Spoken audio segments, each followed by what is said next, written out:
Meu nome é Davi Macena Gracioli, sou professor, escritor e jornalista. Os meus laços com Friburgo são totais de afeto e de gratidão, e sou cidadão friburguense. Eu nasci em Cataguases, zona da Mata Mineira. Meu pai é de Cataguases, era de Cataguases, minha mãe de São Paulo, de Sorocaba. Meu pai era do Banco do Brasil e veio transferido para o Banco do Brasil de Nova Friburgo. Era uma agência que estava começando aqui na esquina da Marques Braga. Eu sou o terceiro filho de 6 filhos que os meus pais tiveram. Eu sou o único que não nasceu em Friburgo. Meus pais foram passar um carnaval de 1961. Em Cataguases, teve uma enchente do Rio Pomba e não conseguiu sair de lá, e eu nasci em Cataguases, né? Mas vim pequeno para cá, vim de trem. E a minha relação com Friburgo é uma relação profunda, de alma mesmo, né? Assim, porque eu sempre digo isso, eu sou cidadão friburguense, e eu parafraseei Drummond quando eu recebi o título de cidadão, aqui nessa mesma casa onde está a Fundação Dom João VI, que era a Câmara Municipal, né? E eu disse que, parafraseando Drummond, Cataguases é apenas um retrato na parede e dói muito pouco, porque a minha formação foi toda em Friburgo, né? Então, o meu laço com Friburgo é esse, é um laço afetivo, profundo, de pele, de carne, né? Eu sou um apaixonado por Friburgo, sempre fui, de muita gratidão. Assim, a gente tinha um hábito, meu pai tinha um hábito, de no verão as férias eram muito longas, né? A gente terminava os estudos no início de dezembro e só retomava em março. Então a gente ia para Cataguases, os irmãos todos, meu pai alugava uma Kombi, não existia ainda uma estrada com qualidade, e era uma aventura ir para Cataguases e passávamos lá. Meu pai voltava para trabalhar e minha mãe ficava lá. E tinha um hábito muito engraçado, né, que agora recente a gente lembrou, o meu pai alugava esse apartamento, né? Quando a gente ia nas férias, tanto de dezembro quanto nas férias de julho, o nosso apartamento aqui era alugado por temporada, né? E tem 2 episódios muito marcantes. Elza Soares alugou esse apartamento do meu pai por uns 15 dias, em 1962, durante a concentração da seleção brasileira aqui em Friburgo. A seleção se concentrou no Hotel Sanssouci, e a Elza não pôde ficar lá, porque ela não era bem-vinda, né? Por conta do romance dela com Garrincha, e ela então alugou esse apartamento e ficou nesse apartamento. E anos depois eu reencontrei a Elza Soares e ela confirmou essa passagem por Friburgo na preparação da Copa de 62. E um outro episódio, em 64, meu pai alugou o apartamento para Grande Otelo e Josefina Helene passarem um carnaval aqui em Friburgo. Mas nós tivemos que voltar às pressas, porque ele tomou uma manguaça danada, dormiu na banheira do apartamento com a água aberta. Então chamaram a polícia, porque a água já estava no pátio do prédio e ninguém conseguia arrombar o apartamento, né? Então esse ir e vir para Cataguases tinha muito isso, né? Tinha sempre uma novidade que acontecia aqui em Friburgo, né?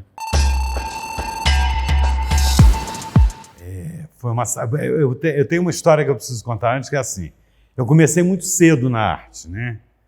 Nessa coisa do palco, né? Eu comecei com 8, 9 anos, numa escola que tinha aqui, onde é o Vilisal Center, o Internato São José, e a professora, tudo que tinha. Dia das Mães, chama o Davi que ele vai declamar. Dia dos Pais, o Davi canta.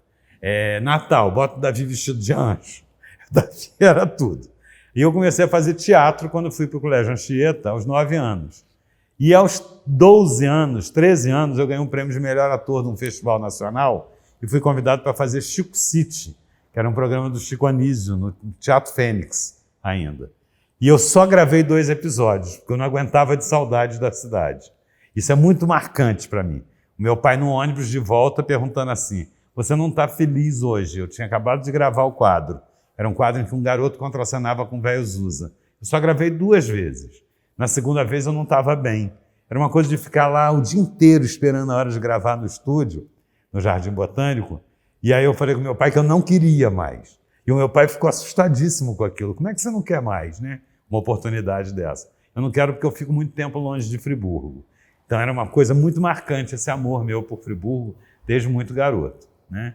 Depois eu saí daqui aos 18, porque eu queria terminar meus estudos em dança.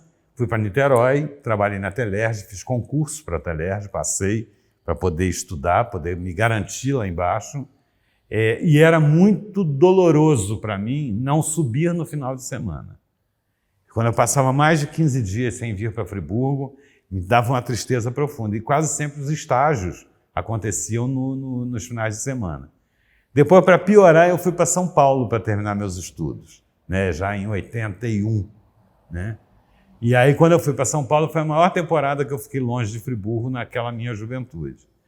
E eu dava um jeito, porque tinha folga no teatro, eu dançava numa companhia em São Paulo, e eu tinha folga sempre às segundas-feiras.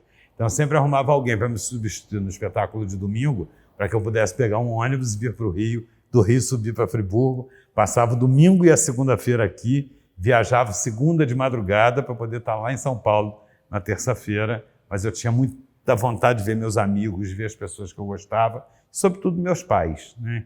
Foram muito importantes para mim. Depois disso, eu me estabeleci aqui em 85, comecei a dar aula de dança aqui em Friburgo e fui embora em final de 88. E aí foi um período muito longo de afastamento, porque eu só voltei em 98. Eu passei 10 anos no Rio, trabalhando no Rio como jornalista, já tinha abandonado a dança, a carreira artística, e foi um período de muita saudade de Friburgo, porque a gente, quando se distancia, a gente cria uma vida em outro lugar, né? E aí não é tão simples, né? Eu já tinha filho e tal. E quando eu retornei em 98, eu retornei para nunca mais sair daqui. E foi o que aconteceu. Os seus filhos que nasceram lá? A Isadora nasceu aqui em 88 e o Caio nasceu lá, em 94. O Caio é carioca, da Gema. E você queria que ele nascesse lá? Nasceu lá porque a vida da gente estava lá, né? Então não tinha essa possibilidade de vir nascer aqui, né? Mas é um sentimento de muito amor, né? As pessoas sabem disso. Tem uma marca no meu trabalho que é muito forte, que é Friburgo, né? Aí eu encontro gente de várias gerações que fala sempre isso. Nossa, você sempre colocou Friburgo para cima, sempre está dando espaço nas suas colunas, né, no seu site para friburguense, porque eu acho que é esse o meu papel, né? Eu acho que é uma forma da gente resgatar a autoestima. A gente passa por momentos tão difíceis na cidade, passamos por momentos difíceis demais, como a tragédia de 2011, e acho que o caminho para a gente se salvar, para a gente respirar, para a gente reconstruir a cidade, é autoestima, é amor pela cidade, né? Que eu acho que está faltando mesmo, né? Sempre faltou, sempre foi uma reclamação muito grande, né? A gente está numa casa do patrimônio, que é a Fundação Dom João VI. E eu vejo gente de uma geração acima da minha que fica cobrando um posicionamento do poder público e da Fundação em relação ao patrimônio de Friburgo, mas aí eu pergunto para elas assim: e quando destruíram tal imóvel, onde você estava? Que movimento que você fez naquela época? O que você podia ter feito e que não fez, né? É aquela coisa do Freud, né? Qual é a sua responsabilidade na desordem da qual você reclama, né? De que forma você pode ajudar, né? Porque eu acho que é o amor pela cidade, né? A Fundação é um exemplo clássico, né? Quando ela se ergue, se transforma em fundação, faz essa passagem do Pró-Memória para a Fundação, é por amor, é um grupo de abnegados que queriam que se fortalecesse e que nunca mais ninguém destruísse essa memória, né? Então, eu acho que isso é amor, né? Nova Friburgo, a minha casa. A minha casa. Minha casa é o meu canto. Eu acho que com essa pandemia da Covid-19, a gente se habituou mais a ficar em casa, né? Eu sempre tive uma casa muito confortável, trabalhei muito para ter essa casa, né, eu e minha mulher, e eu só pude curtir essa casa exatamente por conta do home office, né? Então, hoje o lugar que eu mais amo é a minha casa, o lugar que eu mais amo é lá, porque é de lá que eu posso fazer as minhas declarações de amor para a cidade, né? Agora, um canto de Friburgo, que você queria saber, eu acho que são vários lugares que são emblemáticos na minha vida. Eu comecei a minha formação artística, assim, consciente, no Colégio Anchieta. Fico muito sentido que no momento em que eu estou gravando esse depoimento, por exemplo, o TACA, que já foi o grupo de teatro amador e estudantil mais antigo e mais longevo do Brasil, não tenha mais suas funções não esteja mais atuando e atendendo ao público de alunos. Mas eu sou fundador do grupo fundou o Grupo TACA, né, em 74. Então, o Anchieta é um lugar que, assim, cada canto do Anchieta me remete a um momento da minha vida. Todos eles muito importantes, né? O Country Club foi onde eu comecei a minha formação em dança. Existia a escola de danças clássicas dentro do Country Club, da Regina Wilkes. E foi graças a uma bolsa de estudos que eu tive acesso e pude, né? Então eu frequentava o Country Club diariamente. Diariamente eu passava por aquela Alameda dos Bambus com a minha bolsa, com a minha sapatilha e fazia aula diariamente ali, né? O country é um lugar para mim que tem essa grande importância, né? No mais, a Praça Getúlio Vargas, indiscutivelmente, eu guardo memórias incríveis da praça. Essa praça ainda era de terra, né? E a brincadeira que a gente mais gostava era quando caía um peãozinho dos eucaliptos, a gente ficava jogando peão. Então, todas as crianças, todas as famílias vinham à praça exatamente para isso no domingo de manhã, né? A Praça Dermeval era chamada Praça Dom João VI. Ela era muito bonita. Quando fizeram a primeira reforma, ela perdeu completamente a graça, né? Mas eu acho que tem ruas de Friburgo que são muito emblemáticas, assim, que me remetem a momentos da minha vida muito interessantes. A Rua Fernando Bisotto, onde eu fui criado dos anos 70 até sair de Friburgo em 78, 79. A Rua Fernando Bisotto tinha casarões maravilhosos, mini palacetes, famílias incríveis que moravam ali, fábrica de bebida, hotel, que depois que foi hotel, mas antes era uma casa de saúde, né? O Sesc, o primeiro Sesc foi na Rua Fernando Bisotto, onde eu comecei a estudar teatro, em 71. Então, assim, a Rua Fernando Bisotto é muito forte, mas, na verdade, eu morei durante muitos anos, esse apartamento que meu pai alugava, eu já te contei essa história, ficava nos fundos do edifício Cristo Rei, que fica em frente ao Senai. E era um apartamento de fundos, e o meu quarto, o quarto que eu dividia com os meus irmãos, fazia parede, assim, muito próximo, assim, 3, 4 metros de distância, do fundo da tela do Cinema São José, que é da onde eu acho que vem a minha paixão por cinema, por dramaturgia, por teledramaturgia.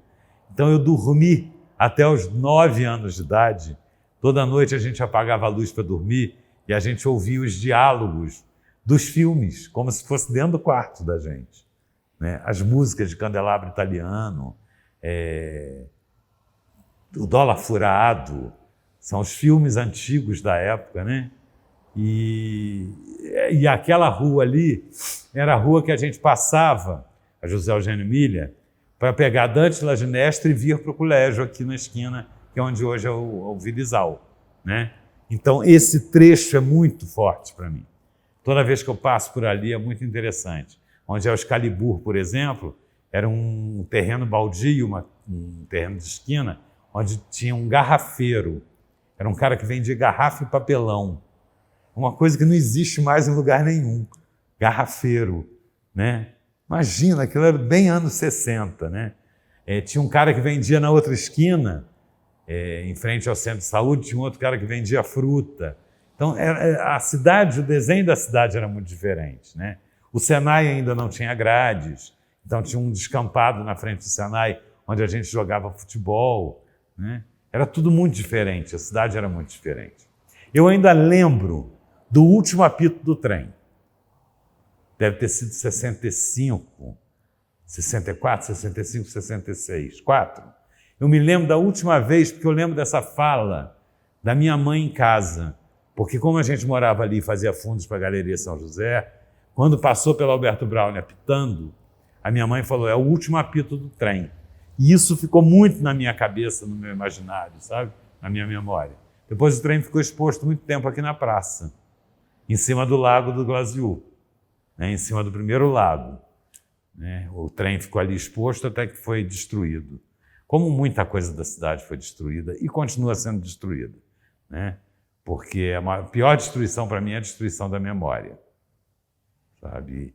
Eu acho que as coisas vão caindo no esquecimento. Eu acho esse trabalho de vocês super interessante por isso, né? Ter essas lembranças, né? Eu acho, na verdade, que eu sou completamente desorganizado, porque foi muita coisa junto, né? Veio tudo assim numa avalanche muito grande, né? Eu, às vezes, olho para trás e acho que eu tenho 200 anos. Eu que tenho 200 anos, né? Eu fazia teatro já, o Centro de Arte era o templo sagrado, nós perdemos o Cine Teatro Leal, então o Centro de Arte era o lugar onde a elite não é no sentido de dinheiro, não, a elite intelectual de Friburgo se reunia, né? E onde nasciam os projetos, as propostas, os convites para participar de peças. Friburgo tinha 11 grupos de teatro, né? Então a gente tinha um movimento teatral muito rico. Os festivais de teatro borbulhavam naqueles anos 70, início dos anos 70, e todo festival de teatro que a gente ia, quando alguém perguntava assim, de onde vocês são? De Friburgo. Porque Friburgo levava todos os prêmios de todos os festivais de teatro do Brasil, né? E Friburgo chamou muita atenção, né, dos grandes centros. Então desembarcou no Brasil, naquele início dos anos 70, um cara chamado Hector Grillo, discípulo de Mathieu, um mímico, trabalhava com pantomima e mímica, e veio aqui para Friburgo e deu um curso no Centro de Arte. Eu devia ter uns 12 anos de idade, 13, e eu fui então fazer aula de mímica e pantomima com Hector Grillo. Eu fiquei encantado com aquilo, soube que logo em seguida um outro cara, um alemão de dança expressionista chamado Rolf Schelewski, também vinha para Friburgo. Você vê a importância que Friburgo tinha. E aí também fiz um curso com Rolf Schelewski de dança expressionista. Tudo isso ajudava na sua formação enquanto ator. Mas eu queria muito mais, porque aí rolou a coisa do despertar, né? Depois eu assisti, em 74, um espetáculo aqui em Friburgo chamado Histórias de Lenços e Ventos, do Ilo Krugli, que era uma nova proposta de teatro infantil e que tinha uma coisa de movimentação cênica que também me encantou. E eu comentei isso com um cara muito maravilhoso que morou em Friburgo, que faleceu recentemente, o Eduardo Rodrigues. Foi um grande costureiro, um grande artista. E eu comentei que a dança tinha me arrebatado. E ele então me levou até o Akaskai, que era um templo de yoga que existia ali em Muri, para me apresentar a professora Regina Branco Wilkes, que era uma professora de balé que existia aqui em Friburgo. Eu já tinha assistido os espetáculos dela. E eram os espetáculos que levavam assim, multidões para a época, né? Todas as famílias iam assistir os espetáculos da Regina. E ela me pediu que dançasse para ela. Uma sala assim grande. Ela falou, meu filho, eu vou colocar uma música e queria que você dançasse. Eu saí dançando igual um louco pela sala. E ela então virou e falou assim, então você começa a fazer aula comigo semana que vem. E a escola de danças clássicas funcionava no country. E aí eu comecei a fazer aula com a Regina Branco, né? De clássico, de sapateado, de danças folclóricas. Ela tinha uma pegada toda para as danças eslavas, danças russas, né? E que era muito interessante. Comecei o sapateado com ela. E, paralelo a isso, toda vez que eu tinha um dinheirinho, porque eu ganhei dinheiro fazendo teatro em Friburgo, né? Eu me lembro até que o primeiro cachê eu comprei um sapato cavalo de aço, 2 camisas de cacharel e uma pantalona pata de elefante, né? Lembro até a loja era Status, que tinha ali no Alberto Braune. E aí eu ia para o Rio e fazia aula no Rio. Como naquela época, anos 70, ditadura militar, a figura do homem na dança causava um certo espanto, eram poucos os rapazes que faziam aula de dança. Então as escolas de dança não cobravam as aulas dos rapazes, para que pudessem ter rapazes, para que pudessem ensinar as meninas a fazer, por exemplo, padedê, pirueta de dedo, que depende de uma pessoa para segurar, para apoiar, arabesque penché, né? O padedê em si, né? Era necessária a figura masculina. E nos espetáculos de final de ano, eles queriam que os rapazes fizessem aula para que tivesse a figura do príncipe, porque era isso que encantava o público, né? E aí eu fiz aula com Dona Eugênia Feodorova, que foi maravilhosa para mim, Dona Tatiana Leskova, Dona Tânia, que está viva, fez 100 anos, agora ainda está viva, foi muito importante, Aldo Lotufo, que me ensinou técnica masculina de dança, Dennis Gray, Semi Jambai, Jaci Jambai, Nino Giovanetti no jazz, Lenny Dale no jazz, Pat Singer no sapateado, tanta gente, né? Porque aí com essa possibilidade de Hortência Molo na Ilha do Governador, Dona Eslava, Em Niterói, o Fanny Peçanha. Existia tanta facilidade para os rapazes fazerem aula que a gente até abusava, entendeu? A gente saía, em Copacabana, por exemplo, eu fazia aula na Leda Uc, com a mãe da Giovanna Antonelli, inclusive.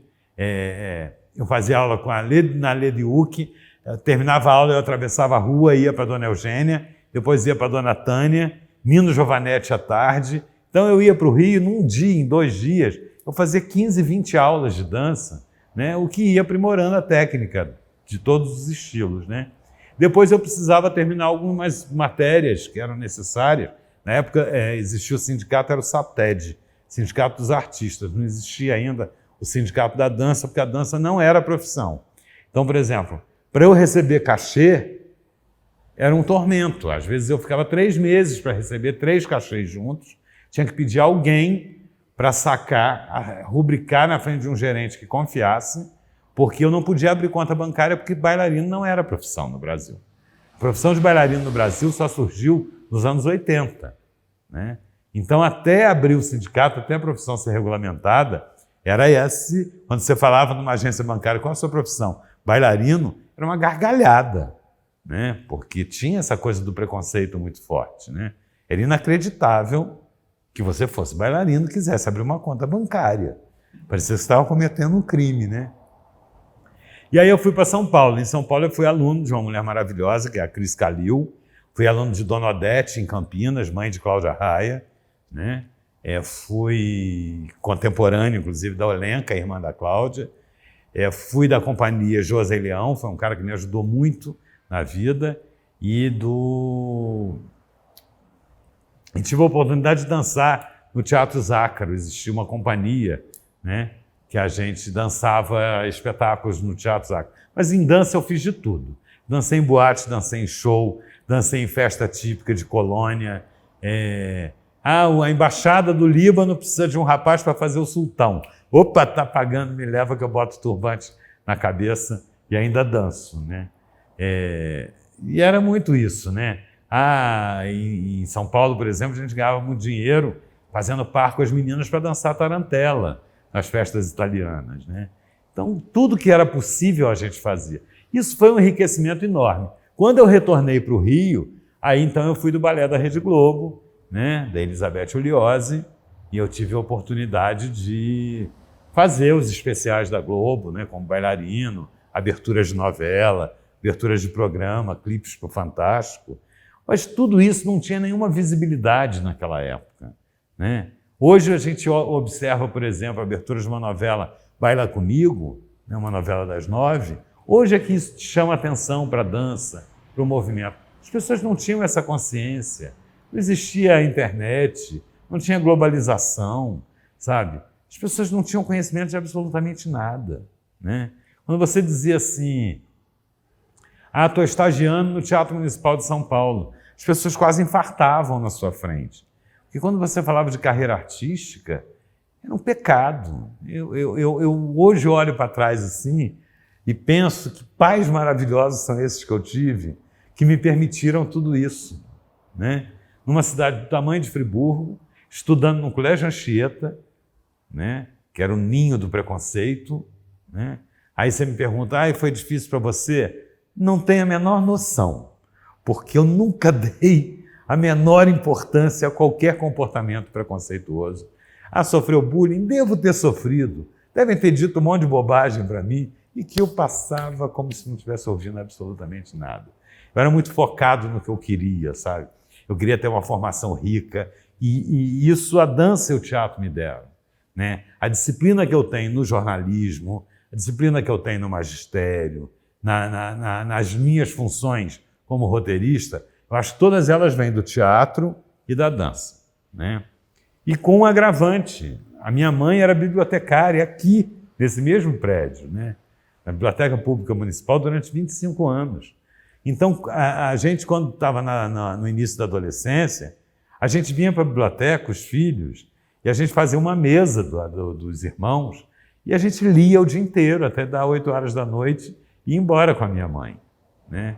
Então, eu, por exemplo, eu li na minha adolescência a obra toda de Shakespeare, né? Então, eu sabia que aquilo tudo, que aquela arte toda, aquilo ia me dar substância e conhecimento para eu atravessar qualquer abismo, qualquer situação. Eu tinha segurança de que eu atravessaria qualquer situação, como tenho até hoje, entendeu?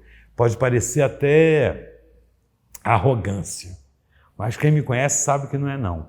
Eu sei exatamente quem eu sou, eu sei exatamente aquilo que eu posso. Eu acho que eu devo isso a essa formação muito rica que quem me deu? Friburgo. Foi Friburgo que me deu isso tudo, né? Você estudar no Colégio Anchieta, frequentar o Country Club para fazer aula de dança, fazer teatro no Centro de Arte, né? Ter uma mãe na Biblioteca Pública Municipal, né? O que mais que eu quero? Né? Amigos maravilhosos que eu carrego ao longo da minha vida, né? Então foi isso, a dança foi isso na minha vida. A dança foi muito importante. Quando eu retornei em 84, 85 para cá, eu retornei dando aula. Eu tinha uma amiga que tinha uma academia aqui, que ia casar, ia embora de Friburgo e me pediu que viesse substituí-la.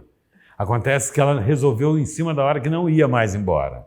Ela casou, mas não foi mais embora. Então ela me deu alguns horários na academia dela, porque eu abri mão de tudo que eu estava fazendo em São Paulo e vim embora. E aí comecei a dar aula aqui em todas as academias que tinham espaço, né? Ribas e a CAF, né? E depois eu abri a Estúdio Companhia Balé de Nova Friburgo, que foi a primeira companhia de dança da cidade, junto com Cíntia Vasconcelos. Depois eu tive meu espaço próprio, que foi o da Vimacena Dança e Companhia. Nesses anos que eu trabalhei com a docência de dança, eu formei uma geração inteira de professores. A Bibiana de Sá, a Geraldine Marquis, a Monara Costa, né?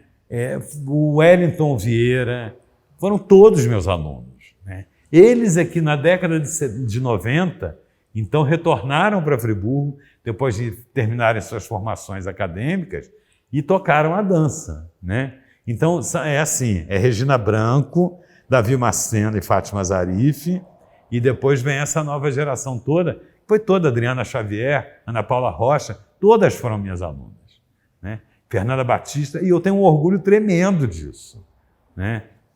Mas a dança e a arte, o teatro e a dança, eu acho que se esgotam num determinado momento da minha vida, porque eu já estava no jornalismo desde 77, 78, entendeu? Então chega um momento que não dá para fazer tudo isso mais, né? E aí em 86 eu gravo uma novela das 9, Selva de Pedra, né? E aquilo foi um estrondo na minha vida, porque imagina um professor de dança do interior ganha um personagem no núcleo principal de uma novela das 9, o cunhado do Tony Ramos, né? Minha academia de 200 alunos passou a ter 600 alunos, né? E aumentou ainda mais a necessidade de que o Davi estivesse lá, porque as crianças, as meninas queriam aula com o Davi da novela das 9, né? E foi muito complicado, porque eu tinha que descer para gravar, e era uma loucura isso. E aí, depois disso, eu fiz uma peça de teatro, foi a minha última subida no palco como ator, foi Alzira Power, de Antônio Bivar, uma direção de Jorge Saad, com assistência do Fabinho Barreto, filho do Barretão, né? Acho que foi o único trabalho dele, da Dorinha Pellegrino, assim, muito ligado, porque eram muito amigos da Marga Biamia, foi a atriz que contracenava comigo. Fiz temporada em 88, parei, e aí eu já estava no SBT como locutor noticiarista e como jornalista. E aí não teve mais volta. E aí eu fui embora em 89, né? E a minha vida foi o jornalismo. Aí fui para a OAB do Estado, como assessor de imprensa e editor do jornal A Tribuna do Advogado, cobri momentos muito marcantes da vida brasileira, cobri a chacina de Vigário Geral, chacina da Candelária, impeachment do Collor, campanha da fome do Betinho, abertura dos cofres do Castor de Andrade, né, que eram fatos muito relevantes, a ECO, né, 92, né, e assim, nunca mais, né. Se eu sinto falta, eu sinto falta de ter a possibilidade de fomentar a arte para oportunizar, transformar pessoas, sabe? Eu tinha muita vontade de ter uma fundação, se eu pudesse ter, que eu pudesse transmitir todo esse conhecimento, sabe? Oportunizar crianças a viverem isso que me foi dado, né? Isso eu sinto falta, né? Do palco. Você sabe que a questão da dedicação à dramaturgia, à teledramaturgia, conhecer roteiro, estudar roteiro, né, que é um poço sem fundo, né? Quanto mais você estuda, menos você sabe. Eu acho que me alimenta e me acalenta, né? Mas não, a prática, eu digo sempre isso, a prática do ator e do bailarino é uma prática diária. Não existe essa coisa do, eu fui ator, fiquei parado 20 anos e retornei. É preciso estudo, mudou muita coisa, hoje o teatro é muito mais orgânico, sabe? Não dá mais para ficar, como na minha época, Stanislavski, Grotowski, que eram técnicas de formação do ator, de construção do personagem. Tudo isso ainda é muito atual, mas eu acho que tem que estar um exercício, né? Passou. O Davi não é mais ator, né? E é bailarino, muito menos bailarino. O bailarino precisa ter uma dedicação exclusiva à dança de pelo menos 6 horas por dia, né? Era o que eu fazia, 8 horas de aula por dia, né? Quando não dava aula, fazia aula, né? E o corpo precisa disso. E com a minha idade já não dá mais, né? Dá para fazer uma dança de salão, mas não dá mais para tirar uma pirueta, não dá mais para fazer um rond de jambe bonito, né? Um grand jeté, um tournant, não dá para fazer nenhum salto, nenhum grande posé, né? Mas é uma cultura que não sai de mim, né? Um conhecimento que não sai de mim, né? Porque a dança, na dança você estuda cenografia, figurino, maquiagem, caracterização, né? Que hoje se chamam de visagismo, né?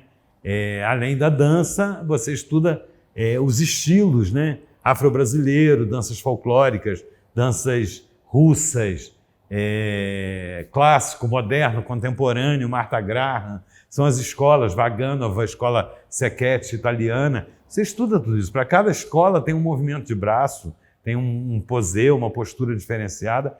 Então eu acho que não dá mais, né? Mas eu fico muito feliz que eu passei o bastão para tanta gente que continua formando bailarinos, né? Isso é muito bacana, né? E o teatro não, também não tem. Eu fico nos bastidores, no backstage. Quando eu escrevi 7/8 musical, uma das nossas idas para o Teatro João Caetano, numa temporada do Teatro João Caetano, um dos atores que fazia o padre sofreu um acidente de carro no Rio e disse que não ia poder ir. E aí eu decorei a fala dele, assim, fração de segundos, botei a roupa figurino do padre e entrei em cena, na primeira cena, que era uma cena muda. Quando eu saí do palco, ele tinha chegado. Eu arranquei a roupa na hora, passei para ele e falei, não, de jeito nenhum, não tem a menor condição de fazer nada, né? Porque é um frio na barriga, uma coisa que te tira do eixo. Estou no backstage, fico no backstage.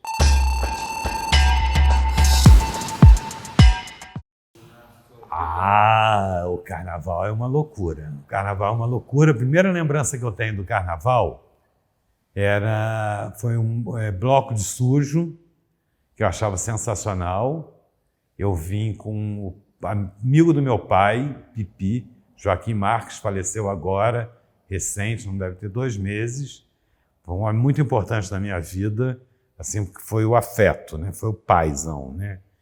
Pipi foi um paizão para mim na infância. O Pipi me levou ali na Galeria União, ao lado do bar da Galeria, onde acontecia o ápice do Carnaval de Rua de Friburgo.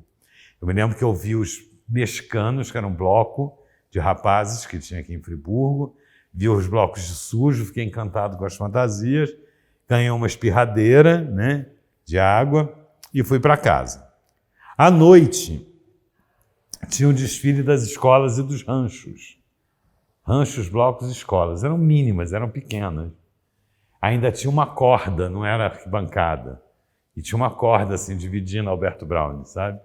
Isso é nos anos 60. E eu me lembro de ter assistido pela primeira vez ali, sentado no meio-fio. Eu assisti e fiquei encantado com o Eduardo Rodrigues, que depois me levou para a dança, o mesmo cara que me levou para a dança nos anos 70, Foi o cara que me provocou um maravilhamento vendo ele sambar na Alberto Browne, sabe? Aquela coisa, aquela movimentação dos corpos, aquilo me deixou encantado e assustado ao mesmo tempo, eu me lembro.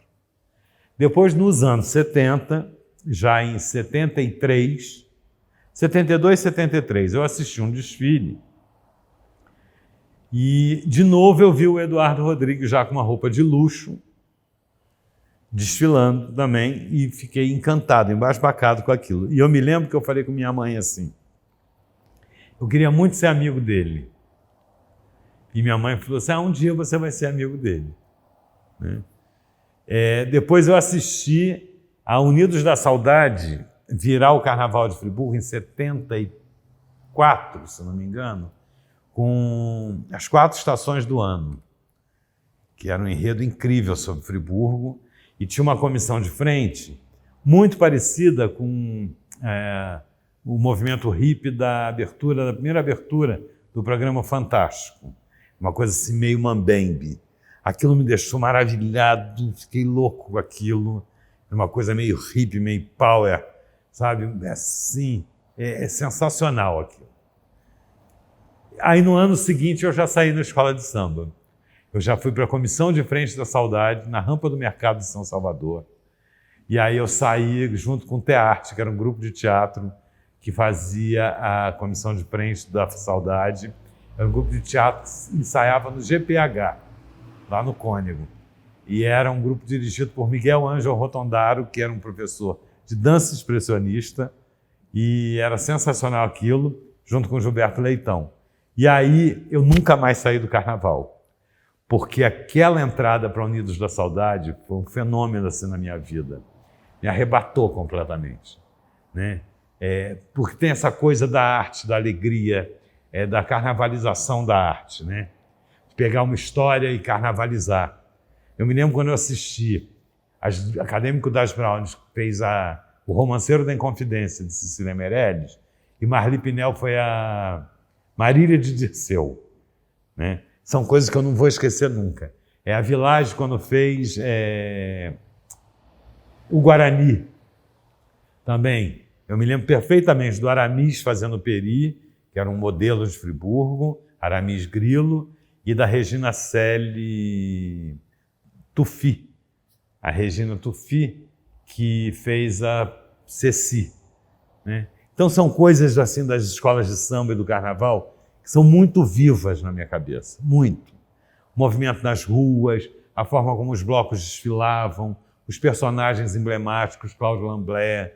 Tinha uma moça loura que trabalhava na Galeria Universal, que vinha na frente do bloco com o estandarte, mas ela era o desânimo em pessoa, entendeu? Ninguém sabia quanto ela estava recebendo para estar ali com aquela cara desanimada. Né? Um cara que se vestia de mulher e vinha em frente ao rancho Flor do Sertão, mas com o peito de fora todo peludo e com uma saia de porta-bandeira. Personagens assim muito incríveis que o Carnaval traz. O Carnaval é uma coisa muito grandiosa. Né? O Carnaval tem uma mítica muito fantástica. Né? Você transformar uma história em enredo e carnavalizar esses personagens. Né? E aí eu me apaixonei pelo Carnaval.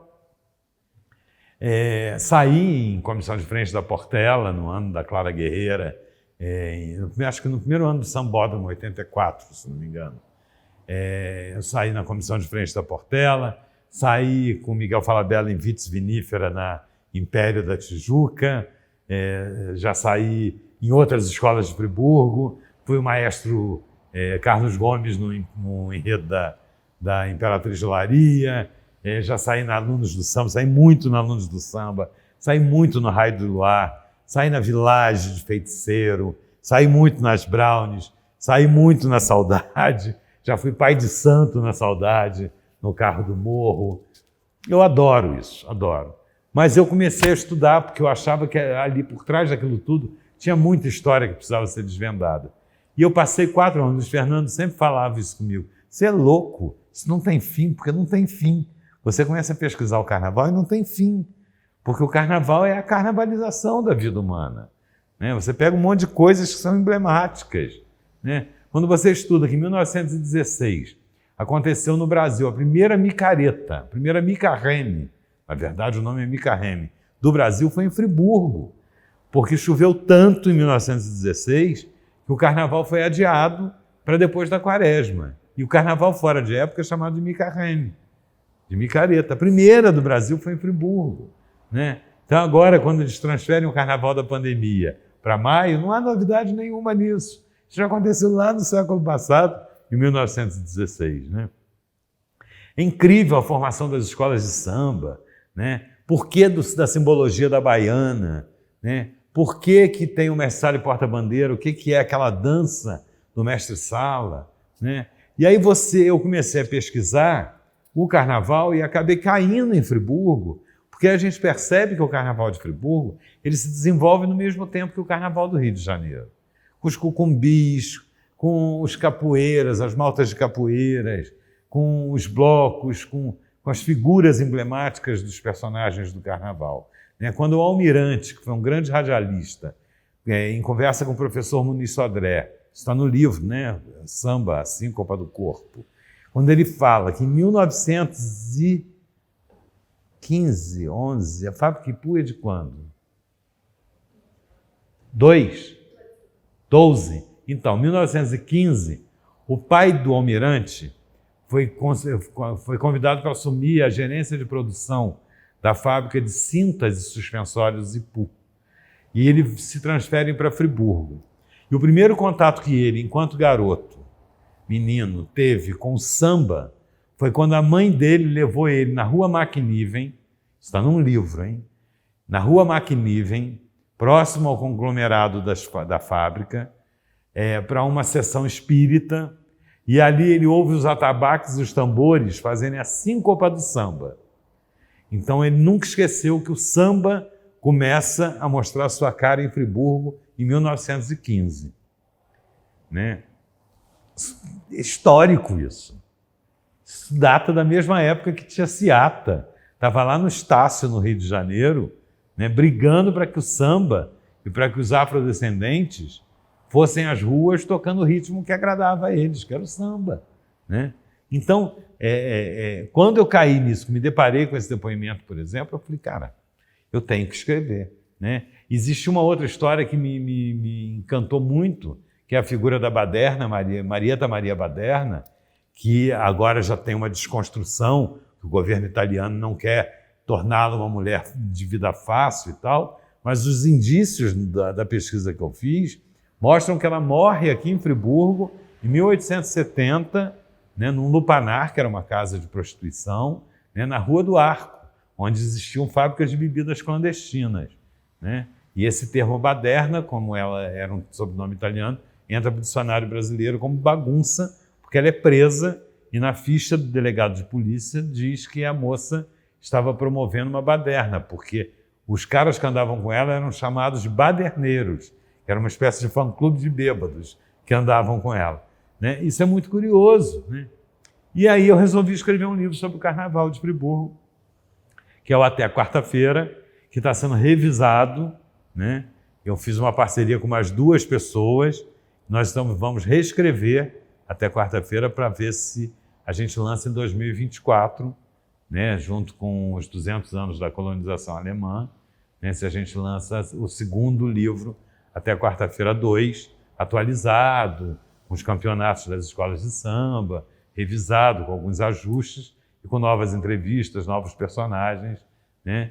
Para que a gente mantenha viva essa história do carnaval. O carnaval é isso. Me arrebata lá na juventude, aos 12, 13 anos. O carnaval me arrebatou mesmo. Eu primeiro escrevi um livro sobre Friburgo dos anos 60, que é o Geração Bendita, a capital da moda íntima. Depois eu escrevi um outro livro memorialista e quase que historicista, né? Prefiro falar de memória, que é o Até Quarta-feira. Aí eu tinha uma historinha baseada numa sobrinha que tinha uma amiga imaginária.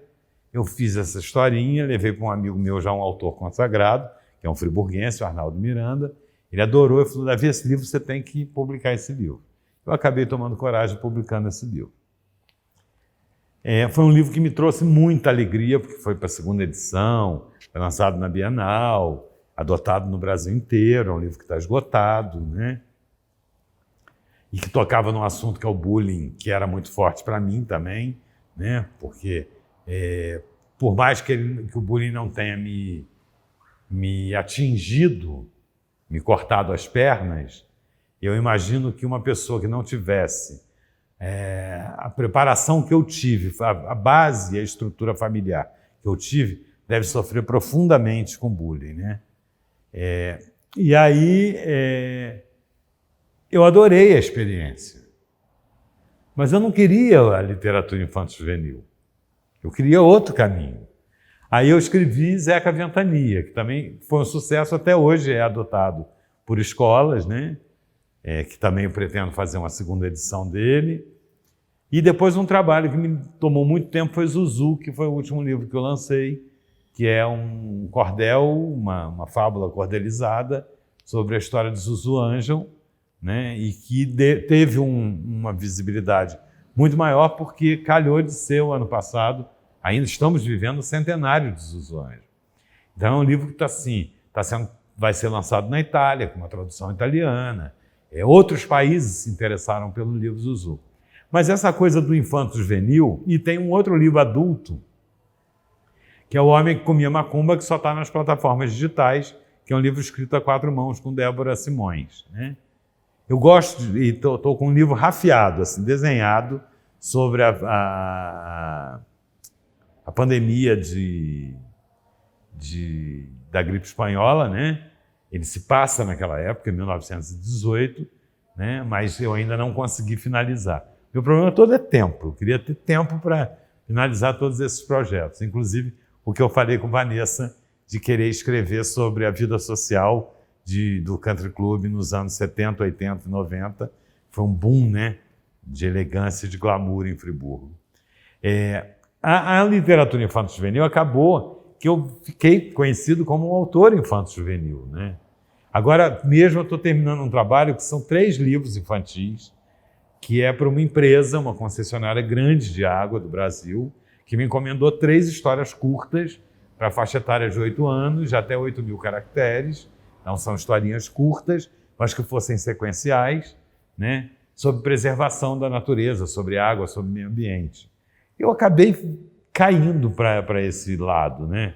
Assim, quando eu tento não ser...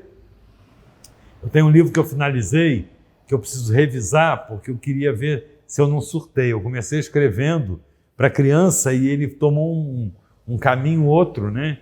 Que não é para criança mais, né? Então, eu preciso ir lá pegar, tirar aquilo tudo que... Mas, ao mesmo tempo, tem um colega meu, o Marcelino Freire, que diz, não mexe, não. Vai ter sempre uma criança mais inteligente que vai entender. Para de achar que criança pequena é criança burra. Criança não é burra. Não existe criança que não consiga entender as coisas. As crianças entendem tudo. Os adultos é que são burros, porque com o longo dos anos eles emburrecem, né? Mas as crianças não são, né?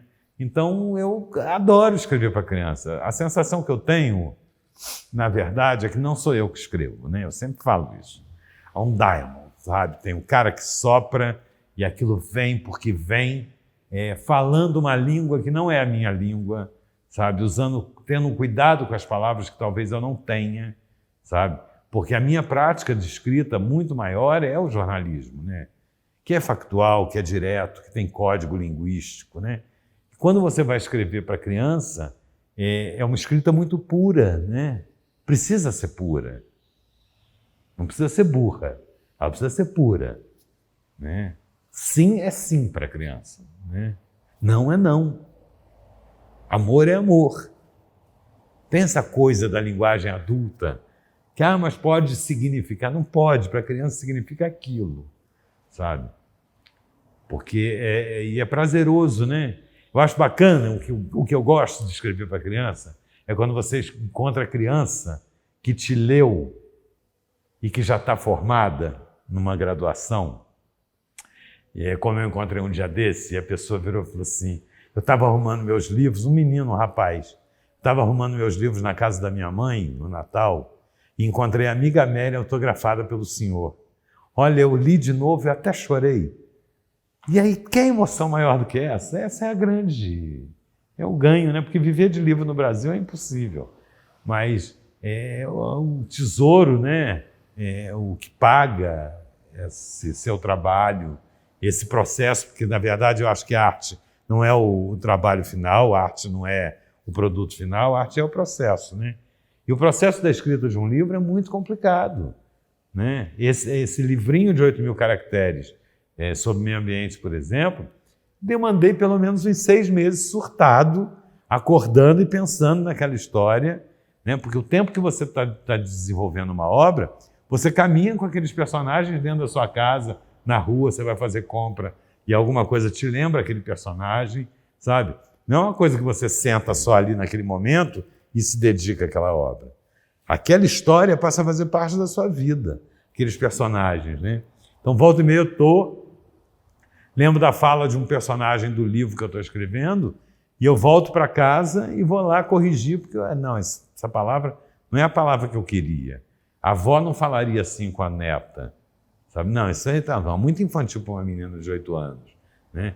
Então, você faz aquela coisa que você faz em roteiro, a decupagem, né? Que é você ler, reler, escrita 1, escrita 2, escrita 3. Zuzu, eu tive 18 reescritas. Eu reescrevi o livro Zuzu 18 vezes.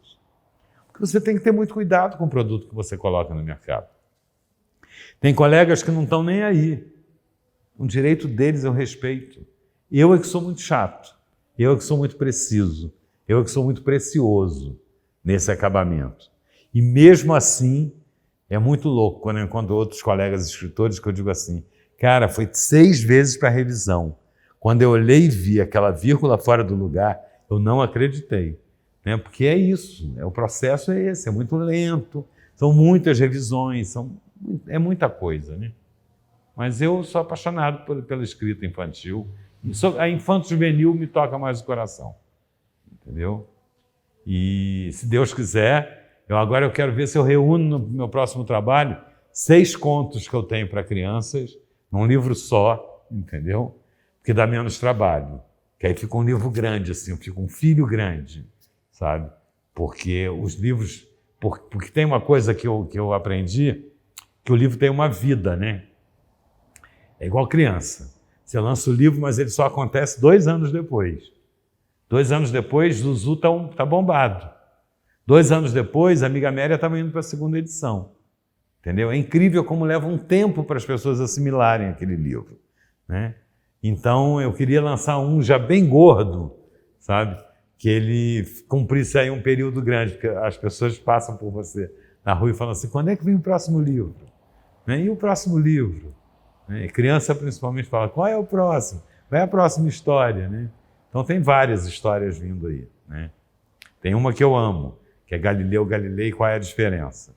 Que é a história de um jumento que chega à universidade e destrói todas as afirmativas de que os burros não leem.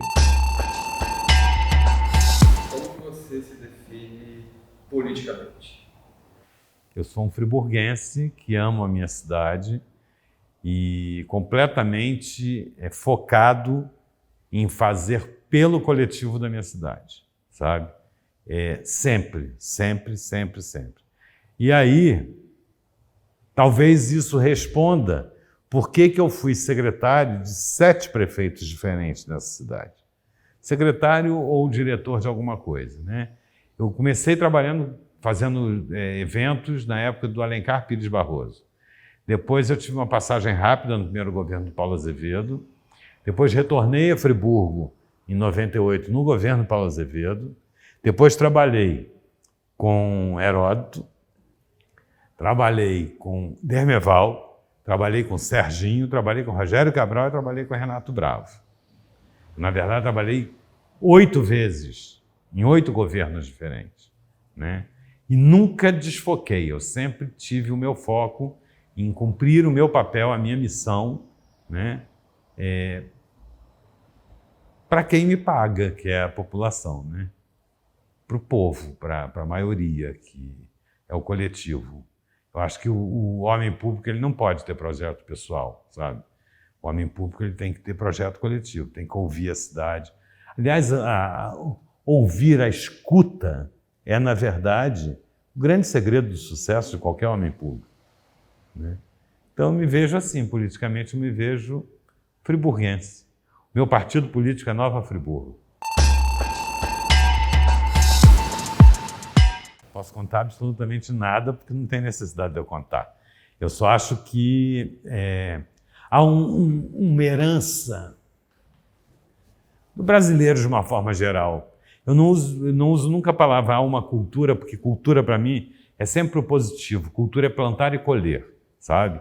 Cultura em todos os aspectos. Então eu abomino quem faz essa fala de isso é uma cultura machista. Não, isso é uma herança machista. Cultura é uma outra coisa, né? Eu acho assim, que há uma herança na política que é muito cruel, que é as pessoas quererem datar aquilo que elas fizeram, ou então tornar reconhecimento autoral. Eu acho que quando você por exemplo, você está na área da cultura, quando você é secretário de cultura, não existe projeto meu.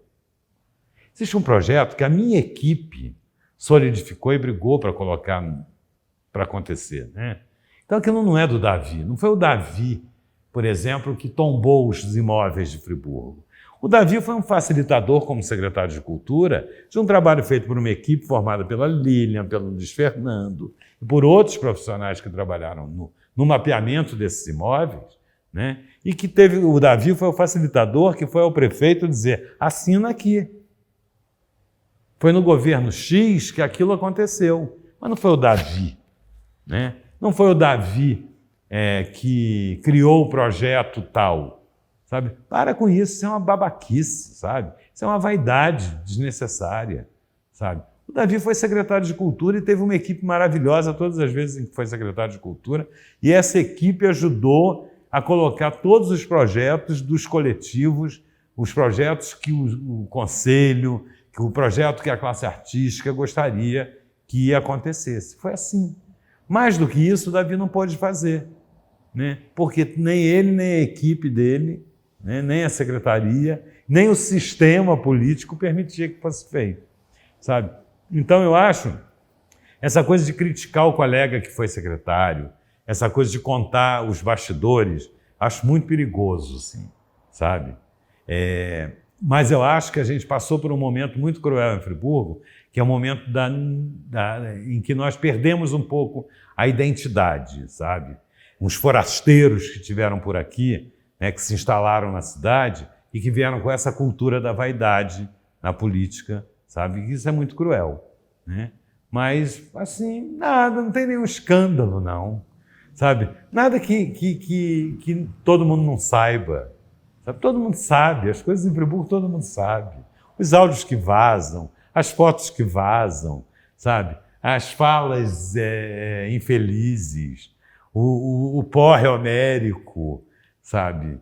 A amante, isso todo mundo sabe, né? Na política, na vida social, né? As pessoas, graças a Deus, a sociedade tem evoluído nesse sentido, assim, de parar um pouco de ficar olhando para a vida alheia, né? Tomar mais conta da sua própria vida, dos seus atos. Eu fui colunista social durante 44 anos, né? Sim, nem tanto, 40 anos. Fiquei 35 na Voz da Serra, mais a Folha, Correio Friburguense e Diário de Friburgo, uns 40 anos. Eu vi essa transição, sabe? Essa coisa da socialite, da fofoca, do disse-me-disse, para um jornalismo social, o colunismo social virou jornalismo social para dar espaço para uma coisa mais de cultura, mais de comportamento, mais de registro da memória. Eu falo sempre com o Luiz Fernando, acho que já falei com a Vanessa isso. As colunas sociais, se você for vasculhar, elas são, na verdade, o cerne das informações daquele período histórico. Ali está a forma de vestir, ali tem as narrativas de que foi servido no banquete, no almoço, no aniversário, aonde foi, quem dançou a valsa, o que o pai falou. Ali tem um registro comportamental humano que é muito rico. E aí entra essa coisa da fofoca que é muito forte, né? Claro que tem histórias engraçadíssimas, mas nada que acrescentasse assim, não. Olha, o período que mais eu tive prazer foi o período do Sérgio Xavier, 2012, sabe? Foi um período que eu fui 1 ano secretário, nós conseguimos colocar a Secretaria de Cultura, conseguiu consolidar o Conselho, conseguiu avançar no Plano Municipal de Cultura, conseguiu assinar a lei de tombamento, sabe? Nós conseguimos caminhar com muitas coisas. E é por isso que eu digo que ninguém faz nada sozinho, né? A Secretaria de Cultura tinha um timaço, sabe? Um timaço. Gente que trabalhou muito, muito, muito, muito, muito. Então, assim, e nós tivemos uma sorte, em 2012, muita coisa foi consolidada com o Roosevelt Conci e a equipe dele anterior, que foi uma época muito conturbada, assim. Eu fui diretor de cultura de Friburgo, Roosevelt secretário. Aí eu fui embora de Friburgo para ser secretário de comunicação em Teresópolis. Quando o Dermeval assumiu, ele me chamou para ser secretário de comunicação. Quando o Serginho Xavier assumiu, ele me tirou da comunicação e me botou na cultura, entendeu? Então, assim, eu tenho amizade intocável com o Roosevelt até hoje, mas eu acho que foi muito feliz e eu fui muito calmo, porque eu tive um subsecretário que foi o Beto Grillo, que foi muito atuante, né? Rodrigo Guadagnini foi impecável, né, na formação do Conselho Municipal, né? Nós tivemos também a Sheila Santiago, foi também muito dedicada, né? Mas o Roosevelt deixou muita coisa andada, muita coisa caminhada, muita coisa alinhavada, né? E isso me deu uma certa tranquilidade. Para mim foi o melhor período, foi 1 ano, assim. Mas não é simples, não é fácil, não. Né? O homem público, quando assume uma secretaria, ele leva flechada, tiro e pedrada e bomba de tudo que é lado, querido.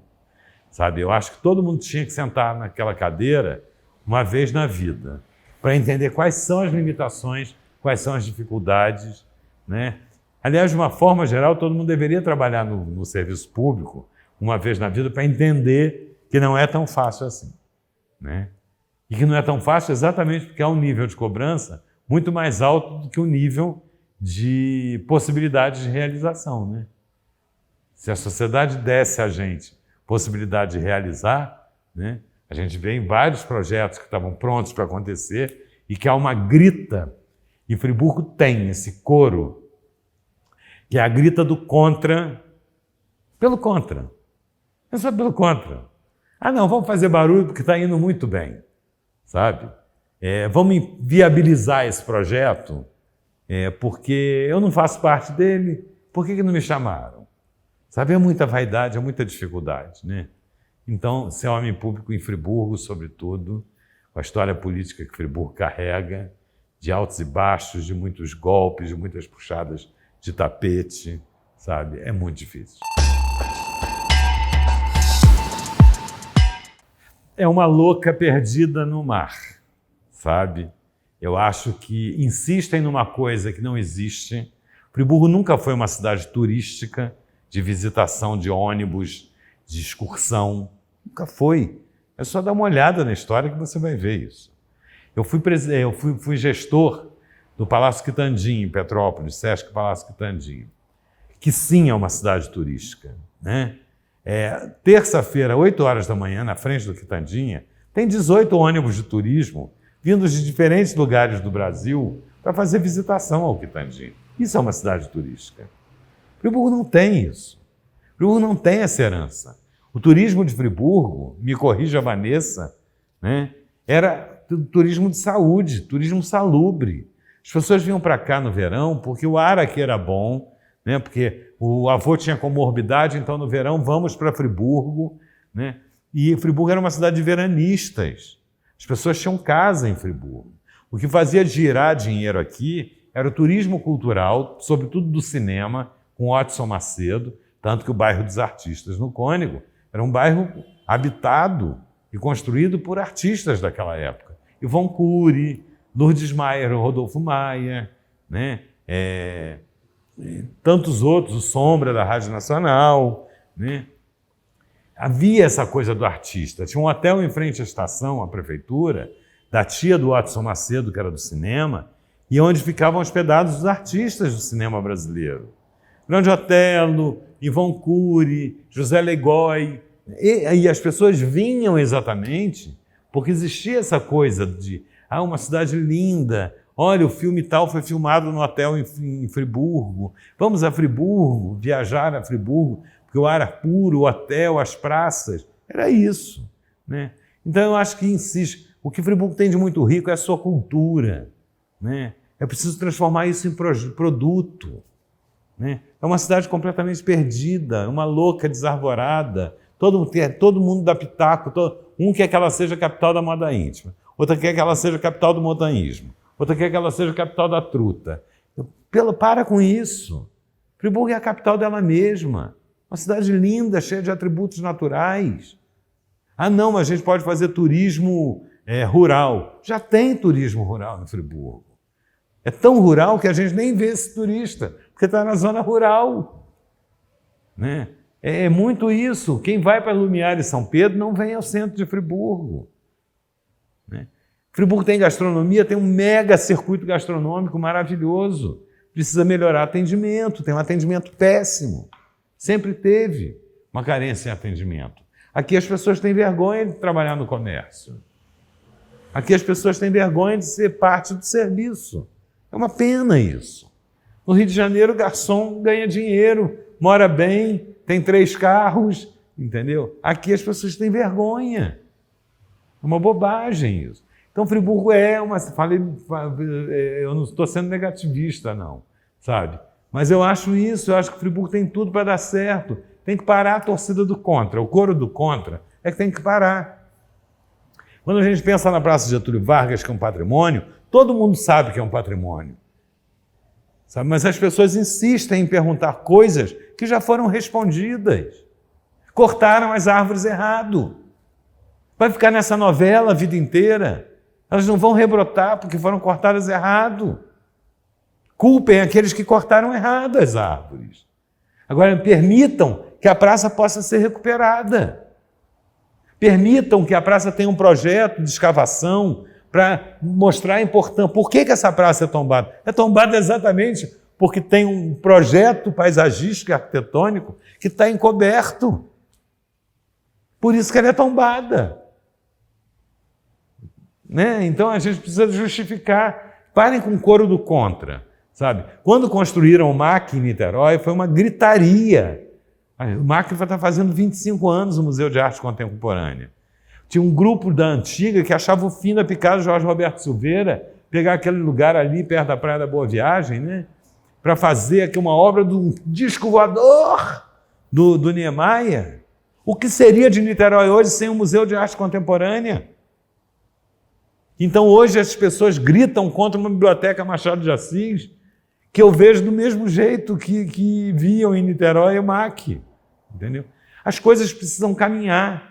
Não é porque vai construir uma biblioteca Machado de Assis internacional, modernosa, linda, com uma fundação por trás, que o Centro de Arte não vai ser reaberto, que a Fundação Dom João VI não possa funcionar, né? Que o Teatro Municipal não possa ser reformado, que o Tiro de Guerra possa ir para um outro lugar e ali a gente põe a oficina Escola de Artes, porque aí a gente faz tudo ali ligado à arte e à cultura, não é? Parem com essa coisa, né? Não, porque vai construir uma biblioteca internacional, mas não vai reformar o Centro de Arte, uma coisa não tem nada a ver com a outra. Construíram o MAC em Niterói e o Teatro Leopoldo Frost foi recuperado. É assim que uma cidade cresce, é assim que uma cidade funciona, sabe? Ficam discutindo coisas desnecessárias, sabe? É o contra do contra. Enquanto isso, o patrimônio que eles tanto prezam, ninguém foi ser sócio do clube de xadrez. Agora ninguém quer que aquilo caia. Mas por que há 10 anos não foram comprar título no clube de xadrez para salvar o clube de xadrez? Não é? Não, porque o prédio da frente vai ficar só a carcaça, a fachada. Está ótimo, está maravilhoso. Porque ali existia uma dívida monstruosa que as pessoas tinham que pagar, não tem jeito, gente. Né? As pessoas acham que o patrimônio é público, aquilo é particular. né? Então, eu acho que Friburgo precisa encontrar caminhos. Eu acho, e tive a oportunidade de comentar isso com uma pessoa do governo, acho que a gente precisava que a Fundação Dom João VI trabalhasse muito com a educação patrimonial em Friburgo, sabe? Mas não é um trabalho de porta fechada, é um trabalho de portas abertas, sabe? Um trabalho que as pessoas pudessem ter noção da importância de uma placa de bronze num monumento, sabe? Que as pessoas pudessem dar importância a um paralelepípedo que saiu porque o caminhão passou e que puseram no meio-fio. Tem que voltar com o mesmo cuidado, como se fosse uma estátua, né, de bronze, sabe? Eu acho para ter mais paixão por essa cidade, mais amor pelas coisas da cidade, sabe? É preciso ter uma educação patrimonial. As pessoas precisam entender o propósito das coisas, sabe? Eu vejo as pessoas ainda perguntando onde estão as estátuas das 4 estações. Quem roubou as estátuas das 4 estações? Como se fosse possível alguém pegar essas 4 estátuas, colocar num carro, num táxi, num Uber e ir embora com as 4 estátuas, entendeu? Então, é uma desinformação geral, né? E eu acho que isso ajuda a complicar as coisas. Porque, aliás, na verdade, eu acho que em Friburgo a comunicação sempre foi muito deficiente. Eu sou um homem da comunicação. Eu acho que, por conta dessa grita da oposição sempre, as coisas acabam se perdendo. Se eu sou um romântico,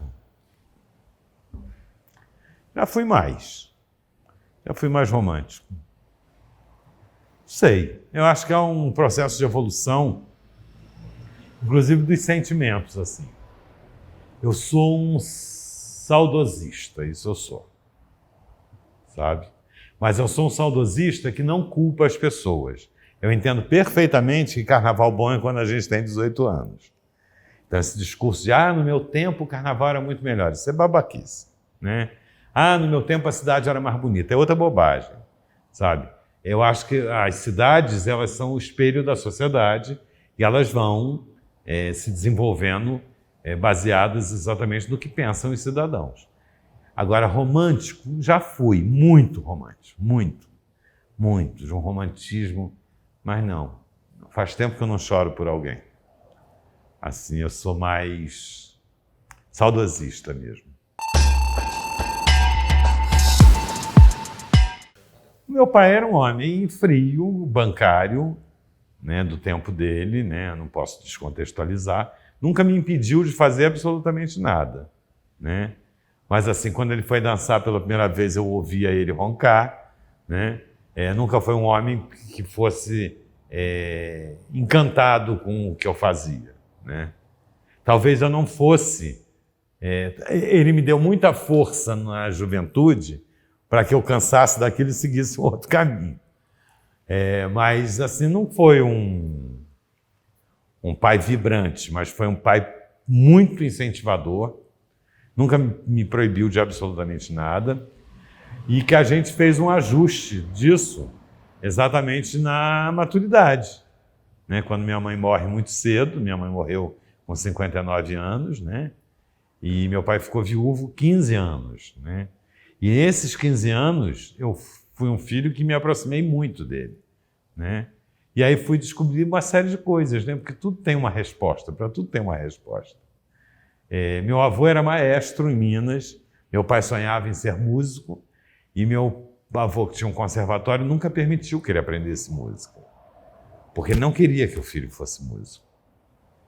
E havia uma frustração muito grande do meu pai em relação a isso.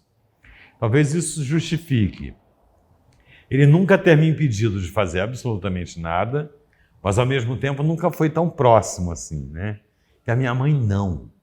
A minha mãe era artista, minha mãe lia 5 livros por semana. A minha mãe conhecia literatura brasileira como poucas pessoas conhecem literatura brasileira, né? A minha mãe era uma pessoa que vibrava, o olho brilhava, tudo que eu fazia era maravilhoso. Tudo que os filhos faziam era maravilhoso, né? Então, eu acho que por isso, assim, a minha mãe foi muito forte, muito forte, né? Volta e meia eu me pego bebendo traços dela para os personagens de coisas que eu escrevo, exatamente porque ela é muito forte em mim, sabe? muito forte em mim. Mas eu nunca tive problema em relação a impedimentos, não. Sabe? Nunca tive, não. O que ela puder, o que ela precisar. O que ela precisar, né? Eu estou sempre a postos. Como eu disse lá na questão política, eu estou sempre disponível para a cidade, sabe? Eu nunca estou disponível para homem público, não. Nem para partido político, eu estou disponível para a cidade, sabe? Se me chamarem para um projeto numa instituição privada ou pública, eu vou. Se for para o bem de Friburgo, eu vou. Se valer a pena, eu vou. Se for para engrandecer alguma área, algum setor de Friburgo, eu vou. Eu me sinto muito pouco aproveitado pela cidade, entendeu? Por exemplo, eu faço algumas críticas. Eu vejo gente falando de moda em Friburgo que não conhece nada da moda de Friburgo. Friburgo tem uma história de moda muito forte, né? O Eduardo Rodrigues foi agulha de ouro Bangu nos anos 70. Isso é o maior prêmio, a maior honraria que um estilista brasileiro recebia naquela época. Gerson Cal, que foi o estilista das Misses nos concursos de Miss Brasil, um dos mais emblemáticos costureiros, que o nome dele figura entre Denner, Clodovil, Guilherme Guimarães, era um friburguense, né? A primeira calcinha higiênica produzida no Brasil, que hoje é o absorvente íntimo feminino, foi produzida aqui. Então, eu acho que eu sou pouco aproveitado nesse aspecto. Eu acho que existem muitas coisas de Friburgo, né, que poderiam ser enriquecidas e trabalhadas, né? E eu adoraria poder contribuir em vários setores de Friburgo, seja na moda, seja na cultura, seja na arte, seja na memória, seja na teledramaturgia, na dramaturgia, no jornalismo, sabe? Eu acho isso, eu acho que eu sou pouco aproveitado. E sou muito aproveitado fora daqui, né? Então, eu sempre peso isso, sobretudo quando eu estou na estrada, né? Porque eu digo, eu não precisava estar indo para o Rio trabalhar, né? Eu não precisava estar indo a Minas dar uma consultoria. Podia estar fazendo isso pela minha cidade, né? Mas Friburgo tem algumas questões que a gente tenta entender, mas não consegue.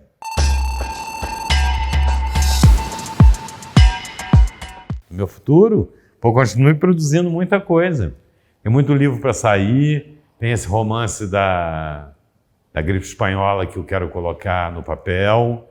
Eu estou com 2 textos de teatro já engajados já para a montagem. Um é uma peça em 2 atos chamada Putz, Nada Será Como Antes, que é sobre a pandemia, né? É uma comédia. E estou com um texto pronto já para captação, que vai entrar na Lei Rouanet agora em fevereiro, que é O Homem da Montanha, que é um musical sobre Benito de Paula, né? Já está registrado, já está entrando para a Lei Rouanet para poder captar, para a gente poder começar a montagem. Com certeza a direção de Bernardo Dugin, né? E mais uma série de outros projetos que estão alinhavados, né? Estou tentando aí um patrocínio para alguns projetos de memória, né? Que eu vou precisar, inclusive, da fundação, né? Mas é isso. Estou com 60 anos, beirando 61, mas eu não percebo essa idade. Assim, eu me sinto com os 30, querendo produzir muito mais, querendo fazer muito mais, a cabeça não para, né? E é isso. Acho que o futuro é agora, sabe? O futuro é hoje. A gente já está no futuro. Cada passo que a gente dá já é futuro. Então, por isso que a gente tem que ter muita consciência, muito cuidado com tudo que a gente faz, né?